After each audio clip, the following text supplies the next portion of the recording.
Everyone, welcome back to my channel. तो again आज फिर एक नए वीडियो के साथ मैं आप लोगों के सामने। तो जैसा कि आप लोग देख पा रहे हैं कि आज का जो हम लोग का टॉपिक है वो बिल्कुल ही डिफरेंट है, यानी कि इकोनॉमिक्स से बिल्कुल हटके है।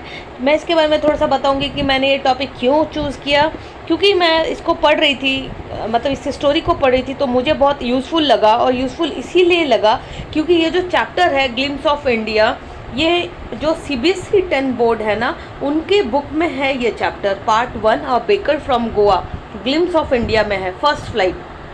तो मुझे लगा कि हाँ, मुझे भी अच्छा लगा, तो उनके लिए भी थोड़ा यूज़फुल हो जाएगा क्योंकि they prepare for board exam. तो इसीलिए मैं आप लोगों के पास आज इस वीडियो को या फिर इस चैप्टर को डिस्कस करने या फिर समरी को बोलने के लिए आई हूँ, ताकि उन बच्चों का थोड़ा सा मदद हो जाए।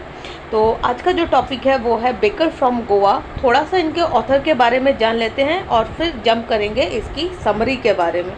काफ़ी इंटरेस्टिंग है, छोटी सी है, कैसे लोग इन्फ्लुएंस होते हैं, कहीं कोई आके इस्टेब्लिश हो जाता है तो उसका जो एक इन्फ्लुएंस देखने को मिलता है, बस वही वगैरह सब कुछ इन्होंने बताया है। चाइल्डहुड में इन्होंने क्या एंजॉय किया, वहाँ का बेकिंग सिस्टम, वहाँ का प्रोफेशन क्या था, लोग वहाँ कैसे अपना पैसा चलाते थे, फिर बाद में वो समृद्ध हुए वो बेचकर, कुछ ऐसा। तो जो लॉसियो रॉड्रिग्स हैं, जिनका जो टाइम पीरियड है वो 1916 से लेकर 73 है, was a great Konkani essayist. He wrote several articles in English and Konkani to various periodicals and magazines. He served as the visiting professor at folklore at many universities and also as a professor of English in Mumbai and Goa.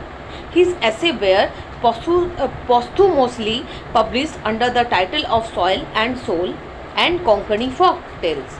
Subtle humor, informal narrations are the essential features of his writing. और इनका जो features है, इनका जो writing का जो speciality है ना, वो यही है। एक इनफॉर्मल नरेशंस हैं और जो सबटल ह्यूमर है, ये इनका एसेंशियल फीचर है इनके राइटिंग का। बाकी तो सब इजी है कि ये इंग्लिश और कोंकणी में इनके आर्टिकल्स होते थे जो पेरियोडिकल्स एंड मैगजीन्स में पब्लिश होते थे। और ये प्रोफेसर थे फोकलोर एट मेनी यूनिवर्सिटी के, और ये प्रोफेसर रहे इंग्लिश के इन मुंबई एंड गोवा में। चूँकि गोवा में कोंकणी बोली जाती है, इसीलिए इनका लैंग्वेज भी हम लोगों ने पढ़ा कि ये इंग्लिश और कोंकणी को यूज़ करते हैं। तो इनका जो चैप्टर है वो भी गोवा से है। एज आई सेड कि जो चैप्टर का नाम है वो है अ बेकर फ्रॉम गोवा। इन्होंने यानी कि अपना जो मतलब इनका जो इन्फ्लुएंस है कोंकणी का वो मोस्टली यहीं से है, गोवा से, क्योंकि हम लोग देखेंगे गोवा में तो ये है कोंकणी। तो इसीलिए इन्होंने अपना जो थीम है वो, मुझे लगता है कि इसीलिए उन्होंने गोवा को चूज़ किया है और गोवा के बारे में बताया है कि लोग क्या इन्फ्लुएंस होते थे, क्या उनका जो प्रोफेशन था या फिर जो भी उन्होंने शेयर किया। अभी हम लोग इस समरी को पढ़ेंगे और मतलब लुत्फ़ उठाएंगे कि उन्होंने क्या लिखा था। उसके पहले मैं बता दूं कि मैंने कंटेंट को गूगल से लिया हुआ है, तो मुझे बहुत अच्छा लगा क्योंकि मैं इसको पढ़ रही थी, तो इसीलिए। तो a baker from Goa, the lesson begins with how narrator's elders often recall the time when Goa was under the rule of Portuguese. तो जो लेसन है वो स्टार्ट होता है कि जो नरेटर्स के एल्डर्स हैं ना, वो रिकॉल कर रहे हैं उस टाइम को, अपने चाइल्डहुड टाइम को, जब पोर्टुगीज़ के अंडर हुआ करता था गोवा। यानी कि जब गोवा अंडर था किसके, पोर्टुगीज़ लोगों का। They talk how the importance of bakers is still maintain, और अभी तक वो मेंटेन है। इवन जब पोर्टुगीज़ लेफ्ट आउट है देन ऑल्सो उनका जो इन्फ्लुएंस है वो अभी तक गोवा में देखने को मिलता है। ये वो लोग डिस्कस कर रहे हैं। They are known as Padres इन गोवा, और उन बेकर्स को क्या बोला जाता है, पैडर्स बोला जाता है गोवा में। हम लोग यहाँ पर देख भी पा रहे हैं उनका पिक वगैरह, ये रहा जो बेकर्स का जितने भी सामान मिलते हैं ये बेकर्स को बेचने जा रहे हैं, यानी कि bread, cake, biscuit, different biscuits, cookies वगैरह जो भी है, तो ये बेचने जा रहे हैं। We are easily seen this. तो the mixture and moulders and their time tested furnaces continue to serve the people of Goa with their famous bread loaves. और जो उनका मिक्सचर है, जिसमें खांचा जिसको बोले जाता है, मतलब उसका जो ढांचा है जिस पर ब्रेड का जो बैटर है, जो भी बन का है, फिर जिससे केक का बैटर, वो भी जो डाला जाता है मोल्ड में और उसको बनाया जाता है डिफरेंट शेप में। और जो टाइम टेस्टेड फर्नेंस है, उनको भट्टियों में, बड़ी बड़ी भट्टियों में डाला जाता है बेक करने के लिए, वो अभी तक लोगों को सर्व किया जा रहा है फेमस ब्रेड लोव्स की तरह।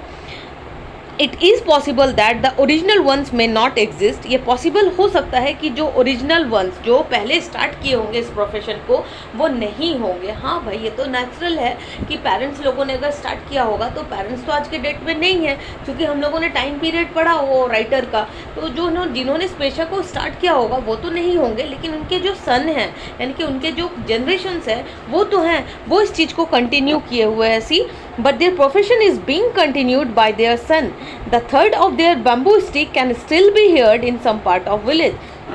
और जैसा कि हम लोग जानते हैं, जैसे कि अभी मैं एग्जांपल के तौर पे समझाना चाहूँगी इस लाइन को, कि जैसा ही अभी समर चल रहा है तो पॉपू पॉपू आइसक्रीम वाला, जैसे ही आवाज़ आता है पॉपू पॉपू का, हम लोग को तुरंत आइडेंटिफाई हो जाता है कि आइसक्रीम वाला आया है। ठीक ऐसा इनके साथ होता था। बेकर्स जब आते थे तो वो एक बम्बू का अपने साथ, मतलब एक जिससे जिगलिंग टाइप का एक आवाज़ आता था, उसको बजाते थे।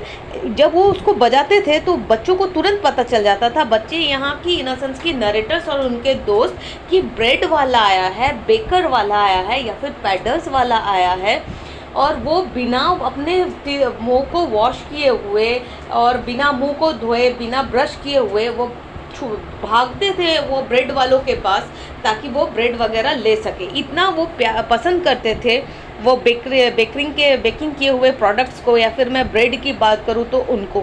सी नेक्स्ट लाइन में, द सेम जिंगलिंग थर्ड would wake the narrators and his friends during their childhood days, who would go running to him without brushing और वॉशिंग देयर माउथ प्रॉपरली। वो अपना मुंह भी प्रॉपर वे से नहीं धोते थे और सीधा रन करते थे वो बेकर वाले के पास। सी मैंने थोड़ा सा ऐड ऑन किया है पिक्चर्स वगैरह, तो you will relate easily from this pictures कि क्या किसके बारे में पढ़ाया जा रहा है। तो ये जैसे कि डो है जिससे बन वगैरह ब्रेड वगैरह को बनाया जाता है। नेक्स्ट अगर आगे बढ़ूँ तो इस समरी के साथ, तो it was the maid servant of the house, घर के जो मेड सर्वेंट होते हैं यानी कि जो फीमेल जो नौकरानी जिसको बोलते हैं हिंदी में अगर बोलूँ तो, who collected the loaves while children sorted out the bread bangles for themselves। और जो ब्रेड के जो बेंगल्स होते हैं वो बच्चे लोग उसको शॉर्ट आउट करते थे। Bakery products have importance in the culture and tradition of Goa. और जो बेकरी के जो प्रोडक्ट्स हैं, मैं केक की बात करूँ, बिस्किट की बात करूँ, ब्रेड की बात करूँ, स्वीट ब्रेड की बात करूँ, कुकीज़ की बात करूँ, तो ये गोवा के कल्चर एंड ट्रेडिशन में देखने को मिलता है। बोल और sweet bread is a part of marriage gift, और ये मैरिज गिफ्ट में भी जाता है। सी केक्स एंड बॉलिनर्स और coconut cookies are eaten at every festival. यानी कि जैसे हम लोग अपने फेस्टिवल में अपने तरीके का फूड बनाते हैं, they use to bake cake, bread, biscuit, cookies etcetera etcetera. ठीक है, केक्स एंड बिन्हास coconut cookies are eaten at every festival. And the lady of the house, जो लेडी है, prepare sandwiches at her daughter's engagement. और engagement वगैरह में भी जो इनका जो डिश है उनकी मम्मी लोग क्या बनाती है, सैंडविचेस बनाती है। Early bakers wore unique frock of knee length known as kabai. और जो अर्ली जो बेकर्स थे ना, जो बेकरी के सामान को सोल्ड आउट करते थे, वो एक यूनिक तरीके का फ्रॉक पहनते थे जो कि नी के पास तक आता था और उनको कबाई बोला जाता था। लेकिन जब नरेटर्स अपना चाइल्डहुड में था उस समय वो क्या पहनते थे, वो पहनते थे shirt and trousers of length slightly shorter than the usual ones, थोड़ा सा यूजुअल वन से शॉर्टर था। They generally collected their bills at the end of the every month. और वो अपना जो बिल है वो कलेक्ट करने आते थे लास्ट मंथ में, यानी कि जितना भी मंथ का लास्ट हो उस समय वो कलेक्ट करने आते थे। Bakery has continue to be profitable profession managing to keep their families. और उनका जो पेशा था, मुख्य पेशा क्या था, वो यही था, बेक करना, बेक करके ब्रेड बनाना, केक बनाना, बिस्किट बनाना, कुकीज़ बनाना, उनको फिर सोल्ड आउट करके जो भी उनको पैसे मिलते थे उनके घर उसी से चलते थे। और ये बहुत प्रॉफिटेबल बिजनेस था उनके लिए, इनसे वो बहुत प्रॉस्परस भी हुए, उनका वेल्थ बढ़ा, वेल्दी हुए, अच्छा लाइफ जीते थे, उनका स्टेटस ऑफ लिविंग था वो बढ़ा। तो this is all about this chapter और अ बेकर फ्रॉम गोवा। मुझे लगता है कि आप लोगों को ये अब थोड़ा सा समझ में आया होगा। जिन बच्चों को नहीं समझ में आया, यहाँ पर फुल डिटेल है उनके ऑथर के साथ, वहाँ इसके स्टोरी का पूरा समरी भी है विथ पिक, ताकि आप लोगों को इंटरेस्टिंग लगे ये समझने में। दिस इज़ कबाई, इसलिए मैंने इसको एड ऑन भी किया है। ये ऐसा कुछ पहन के आते थे। जो कि थोड़ा सा शॉर्टर होता था। कबाई की बात करूँ तो ये जो ड्यूरिंग जो मतलब जो ऑथर के समय का वो है, क्योंकि ये शॉर्टर बोला था ना उसने कि वो पहन के आते थे ट्राउजर्स एंड शर्ट जो कि यूजुअली शॉर्टर देन होता था। तो दिस इज़ ये है वो ड्रेस। और बाकी तो ये तो हम लोग देख ही पा रहे हैं कि ये जो बेकरी वाले हैं, ये रहा केक की पिक जो कि उन लोग अपना करते थे और बेचते थे और बेच के खुद को समृद्ध करते थे, उनकी फैमिली वगैरह सब रन आउट होती थी। So this is all about your story. Hopefully you like the video. Thank you.